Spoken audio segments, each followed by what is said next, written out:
"I'm not your property," she screamed, pushing the man the entire city feared. But when he locked her car keys in a vault next to a loaded pistol, she realized her perfect life had just become a high-tech cage. Amara's fingers traced the intricate lace of her white gown, the fabric cool against her skin. It wasn't just a dress, it was her ticket into Tokyo's inner circle. The Imperial Wedding Gala was tonight, and her name was finally on the list that mattered. She adjusted the diamond choker around her neck, her heart hammering against her ribs like a trapped bird. 8 months in Tokyo had led to this moment. Outside, a custom-built, matte black luxury sedan was waiting in the private elevator bay to whisk her away. She was the woman everyone wanted to be, married to the man everyone feared. "I am his wife, not his prisoner," she whispered to the mirror. But even as the words left her lips, the cold weight of her reality settled in. She didn't know it yet, but the life she'd carefully built was about to be locked behind a steel door. If you want to see exactly what happens when a powerful man decides his love is more important than your freedom, you need to hit subscribe right now. This is the moment the fairy tale ends. The heavy double doors of the penthouse didn't just open, they were thrown wide by a force that made the floor-to-ceiling glass windows vibrate. Amara's breath hitched as Anord Woods stepped into the room. He was 6 feet of lethal, silent fury wrapped in a black suit that cost more than most people's homes. His jaw was set, a single muscle ticking beneath his skin, and those stoic eyes, usually reserved for business, now burned with a terrifying possession. "Anord?" "The car is waiting," she started, her voice trembling. "That car isn't leaving this building, Amara." His voice was a deadly, low growl that cut through the air like a blade. "And neither are you." She forced a shaky laugh, her hand reaching for her clutch. "The gala starts in 20 minutes. "You're joking." Anord stepped toward her, the sound of his shoes on the marble floor echoing like a countdown. He reached into his pocket and pulled out the electronic keys to her sedan. With a single, fluid motion, he tossed them into the high-security wall safe and slammed it shut. The click of the lock sounded like a cell door closing. "Do I look like I'm joking, wife?" The word wife felt like a heavy chain he was wrapping around her neck. Amara's defiance flared. She had survived the cutthroat world of American PR, she wouldn't be broken by a man, even if he was the one who made her knees weak. She stepped into his space, her eyes flashing. "That car is mine. My career is at that party." "Your career," Anord whispered, leaning down until she could feel the heat of his anger, "can't exist if you're dead. And tonight, the world is a graveyard." Amara stood in the center of her dressing room, surrounded by mirrors that reflected her from every angle. The room was silent except for the soft sound of her breathing. On the bed lay the white lace gown she had waited months to wear. To anyone else, it was just a beautiful dress, but to Amara, it was her armor. She had moved to Tokyo 8 months ago with nothing but a dream to be someone important. Tonight, at the Imperial Wedding Gala, that dream was finally going to come true. She reached out and touched the delicate fabric, feeling the tiny, hand-sewn beads that caught the light like fallen stars. She stepped into the dress, pulling it up slowly. The lace felt light against her skin, but it carried the weight of all her hard work. As she zipped up the back, she felt a surge of power. She wasn't just an outsider anymore. She was the wife of the city's most powerful man, and tonight, she would show everyone that she belonged in their world. She looked at her reflection and smiled. Her makeup was perfect, and her dark hair was pulled back in a sleek style that made her look like royalty. Amara picked up a diamond choker from a velvet box. The stones sparkled, almost blinding her for a second. She fastened it around her neck, feeling the cool metal against her throat. This was the final piece of her transformation. She had spent weeks studying the names of every person who would be at the gala. She knew who held the power and who made the decisions. She had a plan to talk to the right designers and the right editors. By tomorrow morning, her face would be on every social media feed in Tokyo. She would no longer be just a name in the background, she would be the star. She walked toward the floor-to-ceiling window that looked out over the city. The lights of Tokyo stretched out forever, a sea of neon blue and gold. Somewhere out there, the luxury sedan was being prepared to take her to the party. She could almost hear the cameras clicking and see the red carpet under her feet. Her heart hammered against her ribs, but it wasn't from fear. It was from excitement. She had fought so hard to get to this moment, and nothing was going to stop her from taking what she deserved. She was ready to step out of the shadows and into the light. Amara walked out of the elevator and into the private garage, her heels clicking loudly on the polished floor. The white lace of her dress glowed under the bright overhead lights. In the center of the room sat the black sedan, its surface so shiny it looked like a dark mirror. This car was supposed to be her ride to a new life. She reached for the door handle, her mind already at the gala, imagining the music and the bright camera flashes. "Stop right there," a voice said. It was low and cold, like ice cracking. Amara froze. Anord was leaning against the wall near the exit, his arms crossed over his chest. He was wearing a black suit that made him look like a shadow come to life. Usually, when he looked at her, his eyes were soft, but today they were hard and dark. He didn't move a muscle, yet he seemed more dangerous than ever before. Amara felt the air in the room grow heavy. "Anord, you scared me," she said, trying to sound brave. She forced a small smile.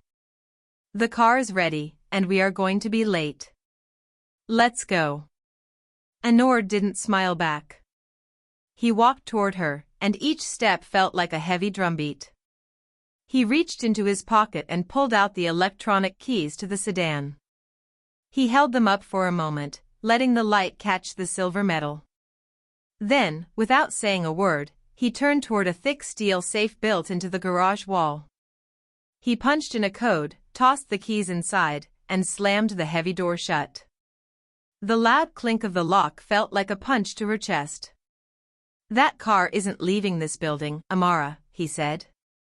He stepped closer until he was standing right over her. "And neither are you." Amara's mouth fell open.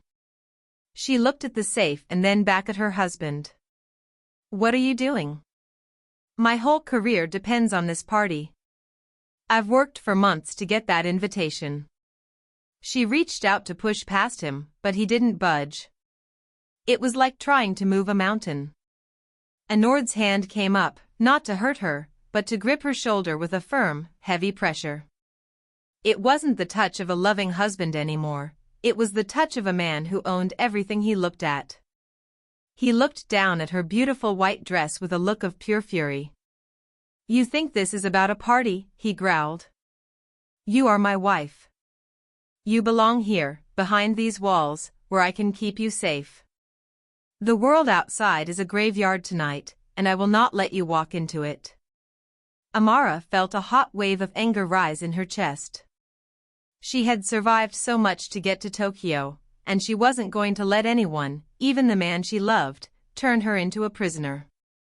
She looked him right in the eye, her jaw set tight. "You don't own me, Anord. Open that safe right now." Anord's face stayed as still as stone. "I would rather have you hate me and be alive," he whispered, "than love me and be dead. Go back upstairs." The silence in the penthouse was louder than any noise Amara had ever heard. For 3 days, she lived inside the 15,000 square foot home like a ghost.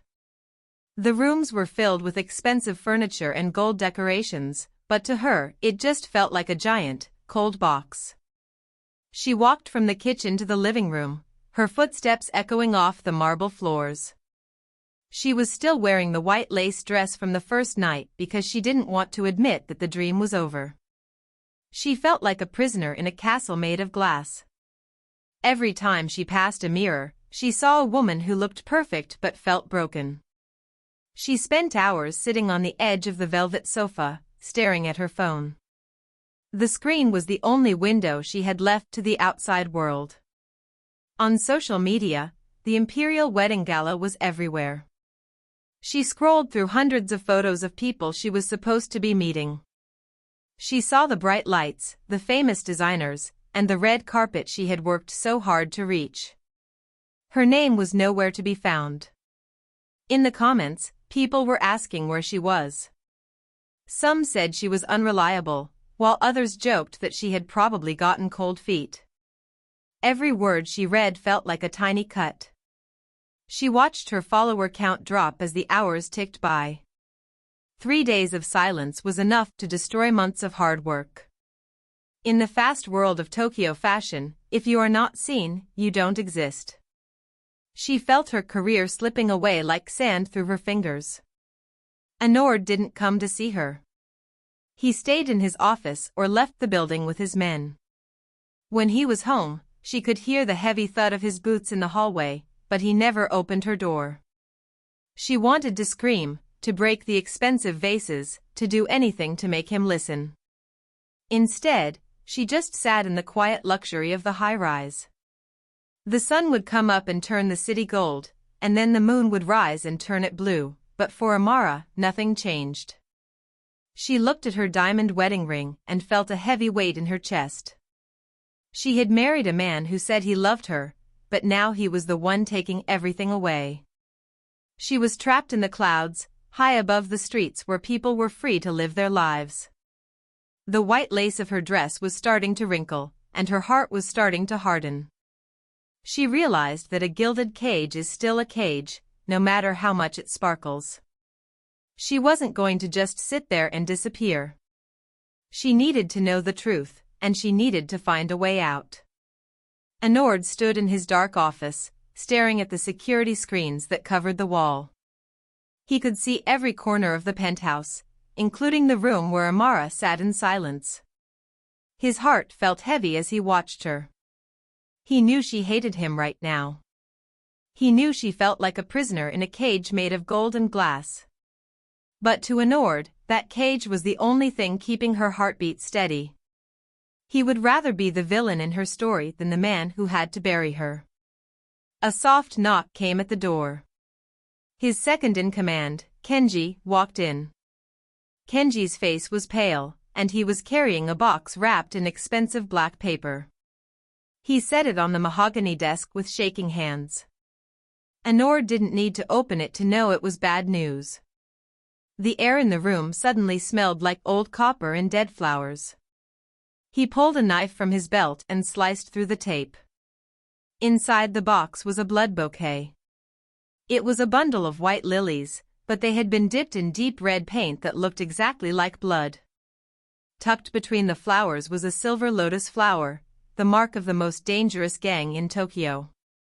Anord's jaw tightened until his teeth ached. This wasn't just a gift, it was a promise of war. He reached into the box and pulled out a small photograph. It was a picture of Amara. She was standing by the window of the penthouse, looking out at the city. The photo had been taken from a building across the street with a long lens. A red circle was drawn around her neck, and at the bottom, someone had written 4 words in messy ink: "Wood's pretty bird is next." Anord felt a wave of ice-cold fury wash over him. They had been watching her. They had been waiting for her to step out of the building so they could snatch her away.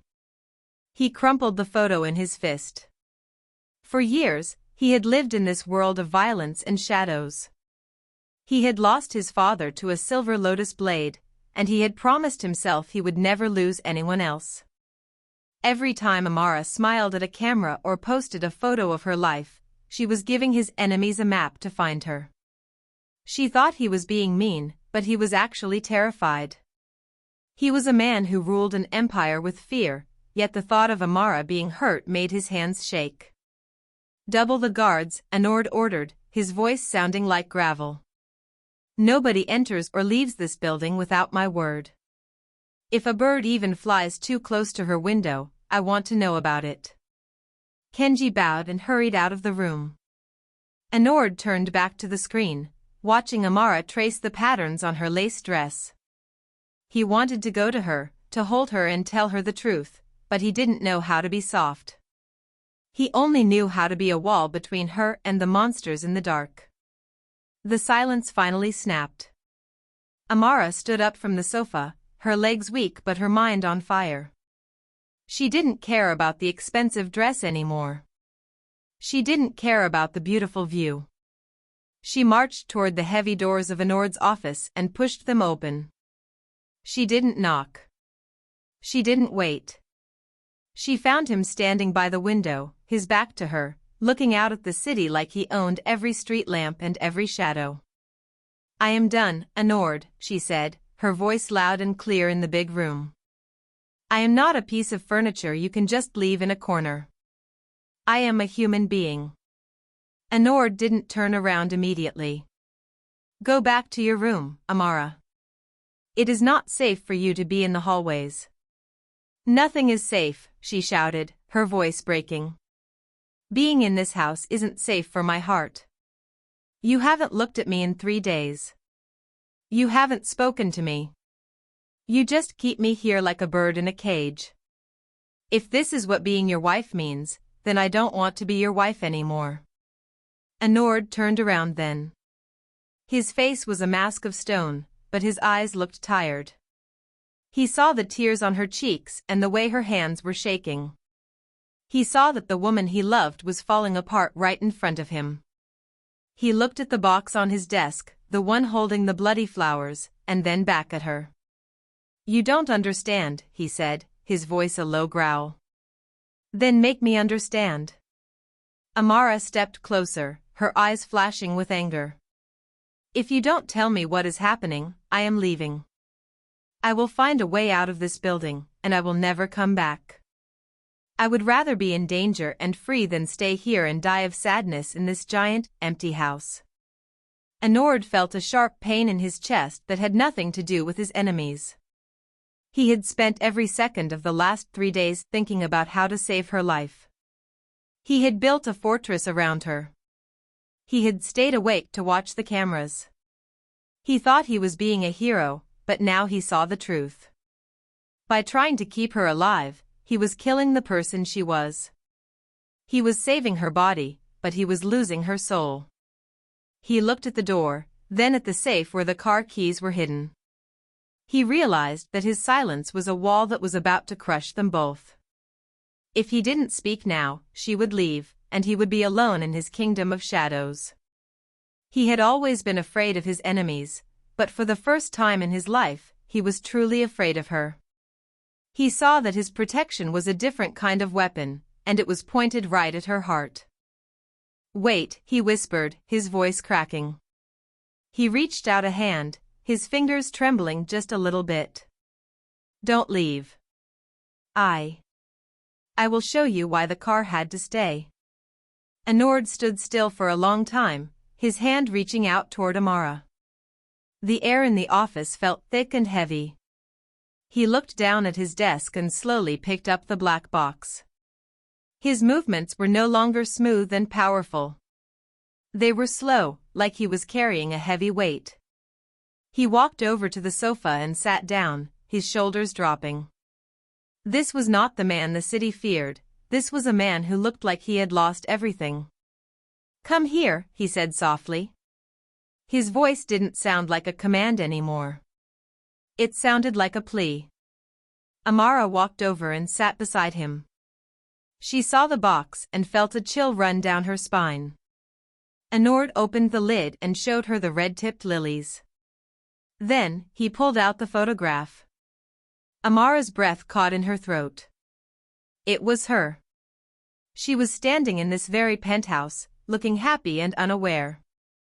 The red circle around her neck made her feel cold from the inside out. She looked at the messy ink that called her a pretty bird. "They have been watching us for months, Amara," Anord whispered. He didn't look at her, he looked at his own shaking hands. "Every time you went to a fashion show, every time you took a picture for your fans, they were there. They were waiting for the right moment to take you. They want to use you to break me." For the first time, Anord looked directly into her eyes. The mask of stone was completely gone. His eyes were wet, and his face was full of pain. He looked younger and more human than she had ever seen him. "I have spent my whole life being strong," he said, his voice cracking. "I thought if I had enough power and enough guns, I could keep everyone away. But when I saw this photo, I felt a fear I have never known. I didn't lock you in because I wanted to own you. I locked you in because I don't know how to live in a world where you don't exist." He slowly moved from the sofa and dropped to his knees on the floor in front of her. Amara gasped. The great Anord Woods, the boss of the city, was kneeling at her feet. He rested his head against her knees, his fingers gripping the white lace of her dress. "I am a monster to the rest of the world," he whispered into the fabric. "But to you, I am just a man who is terrified. I am failing you because I don't know how to protect you without hurting you. Please. I can't lose you. I would rather you hate me in this house than be a ghost in the street." Amara felt her anger melting away, replaced by a deep sadness. She reached out and placed her hand on his head, her fingers moving through his hair. She realized that his silence wasn't about being mean. It was about a fear so big he didn't have words for it. He wasn't a jailer, he was a man trying to hold on to the only light in his dark life. Anord stayed on his knees for a long time. The office was quiet, but for the first time, the silence didn't feel cold. It felt like a secret they were sharing together. He took a deep breath, his chest moving against her lace gown. He finally looked up at the window, staring out at the bright lights of the city that he had spent his life fighting for. "I have seen this movie before," he said, his voice very small. "When I was 10 years old, my father took me to a grand gala just like the one you wanted to attend. It was a night of music, gold, and laughter. My mother was wearing a red dress that shone under the chandeliers. Everyone was bowing to us. My father was the king of Tokyo back then, and he thought he was untouchable." He paused, and Amara saw a shadow pass over his face. He wasn't in the penthouse anymore, he was back in that ballroom 30 years ago. "There was a loud sound," he continued. "People thought it was a firework or a champagne bottle. But my father didn't laugh. He fell to the floor in the middle of a dance. The music stopped, and then the screaming began. The Silver Lotus had sent a message, and they sent it in front of 1,000 people." Amara squeezed his hand, her heart aching for the young boy he used to be. She finally understood why he hated the bright lights and the crowds. To her, a gala was a place to be seen and admired. To him, it was a place where people died while everyone else watched. It was a nightmare that he had lived through every night since he was a child. "I had to watch my mother become a ghost that night," Anord whispered. "She never smiled again. She lived in fear until the day she died. My father thought he was protecting us by being powerful, but his fame was the very thing that made us targets. When I saw the invitation to the Imperial Wedding Gala, all I saw was that ballroom. All I saw was you falling just like he did."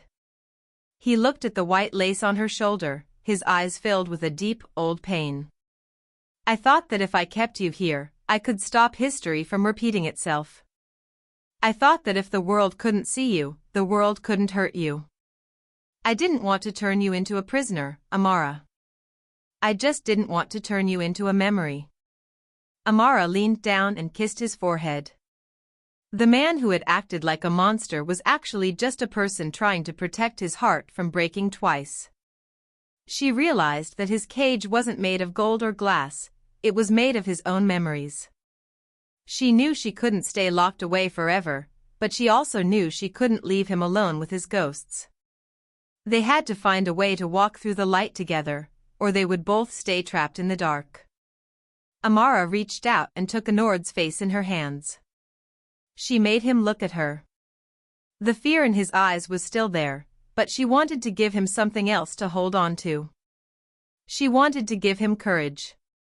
For 3 days, they had lived like enemies in the same house. Now, for the first time, she felt like they were on the same side. She understood his ghosts, but she was not a ghost. She was alive, and she was not going to let a gang in the shadows run her life. Anord, listen to me, she said, her voice firm and steady. Your father was alone that night because he didn't think anyone could touch him. But we are not him. You are the strongest man I know, and I am not a helpless bird. If we hide, they win. They get to keep us in this dark room forever. I don't want to live in a cage, even if it is to keep me safe. I want to stand beside you. Anord started to shake his head, but she didn't let him look away. We don't go as targets, she continued. We go as a team. You have your men, you have your plan, and I have my light. Let them see that the Woods family is not afraid. Let them see that you aren't hiding a victim, but a partner. Anord stayed quiet for a long moment. She could see the war going on in his mind. He was trying to balance his need to protect her with the respect he had for her strength. Finally, he took a deep breath and stood up. He reached out his hand and helped Amara off the sofa. The look in his eyes changed. The sadness was still there, but a new, hard spark of fire had joined it.